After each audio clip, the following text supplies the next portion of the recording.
Hello everyone, science school blog में आप सभी का स्वागत है। और जो हम लोग ग्रेविटेशन चैप्टर पढ़ रहे थे क्लास 9th का, उसको आज हम लोग आगे बढ़ाते हैं। आज हम लोग पढ़ेंगे थ्रस्ट एंड प्रेशर के बारे में। किसके बारे में पढ़ेंगे? थ्रस्ट एंड प्रेशर के बारे में पढ़ेंगे, ठीक है। तो चलिए बात करते हैं कि थ्रस्ट और प्रेशर क्या होते हैं। एक छोटा सा पहले एक कहानी सुन लीजिए। देखिए, जहां पे बालू का ढेर होता है, यानी कि जो ट्रैक्टर होता है जहां पे बालू गिराता है, तो उस बालू पर अगर हम जाकर खड़े हो जाते हैं तो क्या होता है, हमारा पैर धंस जाता है उस बालू में। लेकिन अगर उसी बालू के ढेर पे अगर हम जाकर उस पर लेट जाएं तो क्या होगा, बालू धंसेगा नहीं। यानी कि हमारा ही वेट, जब हम उस पर खड़े हो जा रहे हैं तो हमारा पैर धंस जा रहा है, और जब हमारा ही वेट जब उस पर जाके हम क्या कर रहे हैं, सो रहे हैं, लेट रहे हैं, तो क्या हो रहा है, हम उसमें धंस नहीं पा रहे हैं। तो ऐसा क्या रीजन होता है? जबकि दोनों ही केस में क्या हो रहा है, सेम फोर्स लग रहा है। क्या लग रहा है? सेम फोर्स लग रहा है। सेम फोर्स क्यों लग रहा है? क्योंकि दोनों ही केस में तो हमारा ही वेट है ना। तो उसी को आज हम लोग समझेंगे कि क्या रीजन से हमारा पैर धंस जाता है जब हम उस पर खड़े होते हैं तो, और जब उस पर हम सोते हैं यानी कि लेट जाते हैं तो उसमें हम क्यों नहीं धंस पाते हैं, ठीक है। तो उसी का रीजन आज हम लोग ढूंढेंगे, ठीक है। तो चलिए आज हम लोग पढ़ते हैं थ्रस्ट एंड प्रेशर के बारे में, ठीक है। तो चलिए स्टार्ट करते हैं थ्रस्ट एंड प्रेशर। तो अगर हम बात करें थ्रस्ट एंड प्रेशर का, तो देखिए जो पहला पॉइंट हमारा निकल के आता है कि इससे पहले वाले टॉपिक में हमने क्या पढ़ा था कि जो हमारा वेट होता है, weight is the force. Weight क्या होता है? फोर्स होता है। हम लोग को पता है कि वेट क्या होता है, फोर्स होता है। तो weight is the force acting vertically downward. तो जो हमारा वेट होता है वो क्या होता है, फोर्स होता है। वो कैसा एक्ट करता है? तो वर्टिकली डाउनवर्ड, यानी कि नीचे की ओर, डाउनवर्ड की ओर एक्ट करता है, ठीक है। और सीधा एक्ट करता है, ठीक है। सीधा और नीचा, डाउनवर्ड, ठीक है। अब हम सेकेंड केस की बात करते हैं। The force acting on an object, the force acting on an object perpendicular to the surface is called thrust. देखिए, अगर किसी ऑब्जेक्ट पे कैसा फोर्स हो, तो परपेंडिकुलर हो। कैसा फोर्स हो? परपेंडिकुलर हो। तो उस फोर्स को क्या बोलते हैं हम लोग? थ्रस्ट बोलते हैं। क्या बोलते हैं? थ्रस्ट बोलते हैं। चलिए एक बार और डिस्कशन करते हैं इसको। The force acting on an object perpendicular to the surface is called thrust, ठीक है। अब नेक्स्ट पॉइंट हम लोग बात करते हैं। when you stand on loose sand, the force that is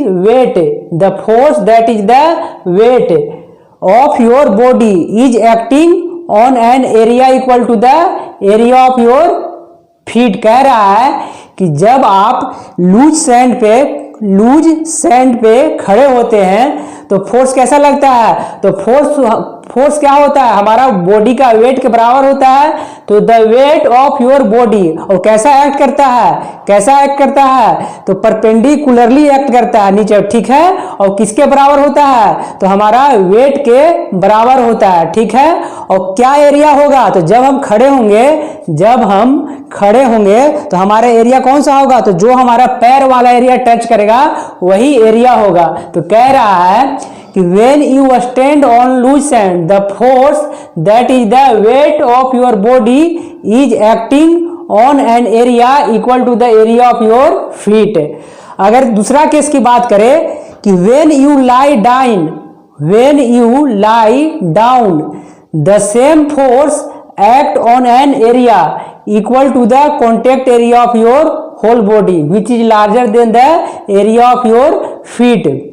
देखिए कह रहा है कि जब आप लूज सैंड पे, यानी कि जो बालू गिरा होता है लूज वाला, उस पे आप खड़े होते हैं तो या वहां पे कौन सा एरिया टच करता है आपके पैर वाला? तो जो हमारा पैर का एरिया है वही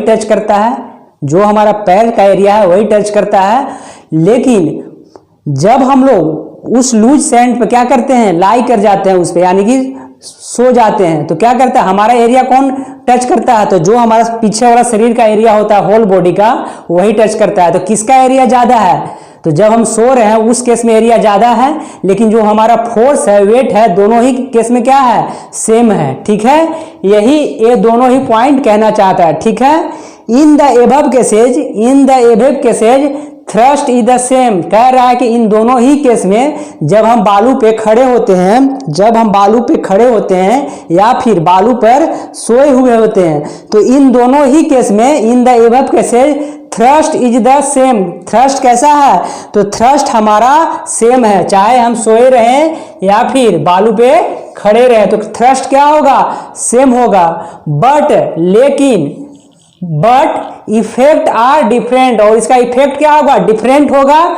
इफेक्ट डिफरेंट कैसे हो रहा है कि जब हम लोग बालू पर खड़े होंगे तो हमारा पैर धंस जाएगा। ठीक है, और जब हम लोग बालू पर सो रहे हैं तो हमारा जो शरीर है वो धंसता नहीं है। ठीक है, इसलिए इफेक्ट क्या है, डिफरेंट है। लेकिन जो हमारा थ्रस्ट है दोनों ही केस में क्या है, सेम है, जब हम लोग बालू पे खड़े हो रहे हैं या फिर बालू पर सो रहे हैं। ठीक है, therefore the effect of thrust, therefore इसलिए effect of thrust depends on the area on which it acts. तो कह रहा है कि इफेक्ट ऑफ थ्रस्ट का जो इफेक्ट है वो किस पे डिपेंड करेगा, जो थ्रस्ट का जो इफेक्ट है वो किस पे डिपेंड करेगा, तो वो डिपेंड करेगा कि आपका कांटेक्ट एरिया कितना है। ठीक है, जब आप किसी सरफेस को टच कर रहे हैं। ठीक है, तो चलिए और हम लोग आगे बात करते हैं इसके। देखिए जो हमारा नेक्स्ट पॉइंट है वो क्या है,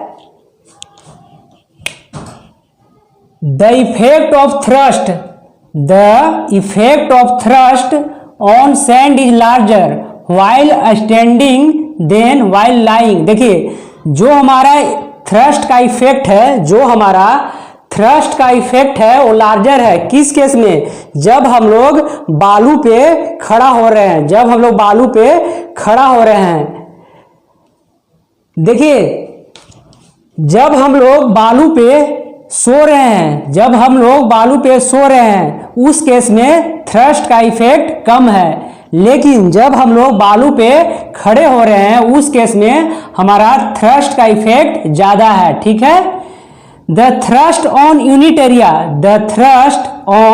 एरिया इज कॉल्ड प्रेशर। देखिए जो हमारा प्रेशर होता है वो क्या होता है, तो थ्रस्ट बाय यूनिट एरिया वही हमारा क्या होता है, प्रेशर होता है। तो अगर हमें कोई पूछे कि प्रेशर क्या होता है, तो थ्रस्ट बाय यूनिट एरिया। ठीक है, अब हम लोग एसआई यूनिट की बात करते हैं, तो एसआई यूनिट ऑफ प्रेशर क्या हो जाएगा, न्यूटन बाय मीटर स्क्वायर। ठीक है, थ्रस्ट क्या है, एक वेट है एक फोर्स है, तो फोर्स का यूनिट क्या होता है, न्यूटन, और एरिया का यूनिट क्या होता है, मीटर स्क्वायर। तो क्या हो जाएगा हमारा प्रेशर का यूनिट, तो न्यूटन मीटर स्क्वायर, और इसी को क्या लिख सकते हैं, न्यूटन मीटर के पावर -2। ठीक है, देखिए नेक्स्ट पॉइंट है कि in honour of scientist Blaise Pascal the SI unit of pressure is called pascal. देखिए किसके ऑनर में, तो ब्लेजी पास्कल के ऑनर में the SI unit of pressure को क्या बोला गया, तो पास्कल बोला गया। क्या बोला गया, पास्कल। और इसको किससे डिनोट करते हैं, तो पीए से डिनोट करते हैं। ठीक है, तो हमसे अगर पूछे कि प्रेशर क्या होता है, तो थ्रस्ट बाय एरिया होता है। चलिए इसको और अच्छे तरीके से समझते हैं। ठीक है, देखिए क्या होता है, देखिए यहां पे क्या लिखा हुआ है, pressure equal to thrust by area, यानी कि एरिया का वैल्यू जितना ज्यादा होगा उतना कम प्रेशर होगा। ठीक है, यानी कि अगर बात करें इस तरीके से, देखिएगा यहां से ध्यान से देखिएगा कि एरिया का वैल्यू जितना ज्यादा होगा उतना क्या होगा, प्रेशर उतना कम होगा। ठीक है, एरिया का वैल्यू जितना कम होगा उतना ही हमारा प्रेशर क्या होगा, ज्यादा होगा। ठीक है, दोनों केस को ध्यान से देखिएगा। देखिए जब हम लोग बालू पे खड़े होते हैं, जब हम लोग बालू पर खड़े होते हैं। तो हमारा कॉन्टेक्ट एरिया क्या होता है, छोटा सा होता है, जो हमारा पैर वाला है, जो हमारा पैर वाला है, यानी कि यहाँ पे क्या है, एरिया कम है, एरिया कम है। जब हम लोग बालू पे खड़ा हो रहे हैं तो एरिया कम रहेगा, एरिया कम रहेगा तो क्या होगा, प्रेशर ज्यादा लगेगा, प्रेशर ज्यादा लगेगा।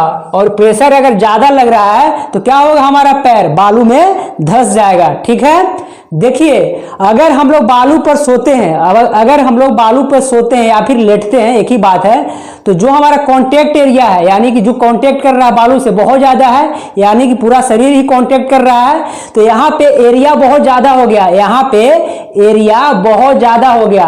तो एरिया बहुत ज्यादा हो गया तो यहाँ एरिया से डिवाइड करेंगे बहुत ज्यादा से, तो प्रेशर क्या होगा, बहुत कम हो जाएगा, प्रेशर बहुत कम हो जाएगा। इसलिए जब हम लोग बालू पे सोते हैं तो क्या होता है, धंसता नहीं है बालू, क्योंकि वहां पे क्या होता है, प्रेशर कम होता है। ठीक है, और फोर्स का वैल्यू तो सेम है, कांस्टेंट है, चाहे फिर हम सोए फिर या फिर बालू पर खड़े हो, चाहे हम बालू पर सोए या फिर बालू पर खड़े हो, हमारा ही फोर्स रहेगा दोनों ही केस में। लेकिन दोनों ही केस में क्या होगा, प्रेशर अलग अलग रहेगा। प्रेशर अलग अलग क्यों है, क्योंकि कांटेक्ट एरिया है वो दोनों में डिफरेंट है। ठीक है, चलिए आज के लिए हम लोग इतना ही रखते हैं, मिलते हैं नेक्स्ट वीडियो में। तब तक वीडियो को शेयर कीजिए, कमेंट कीजिए और साइंस स्कूल ब्लॉग को जरूर सब्सक्राइब कीजिए। ठीक है, चलिए मिलते हैं नेक्स्ट वीडियो में।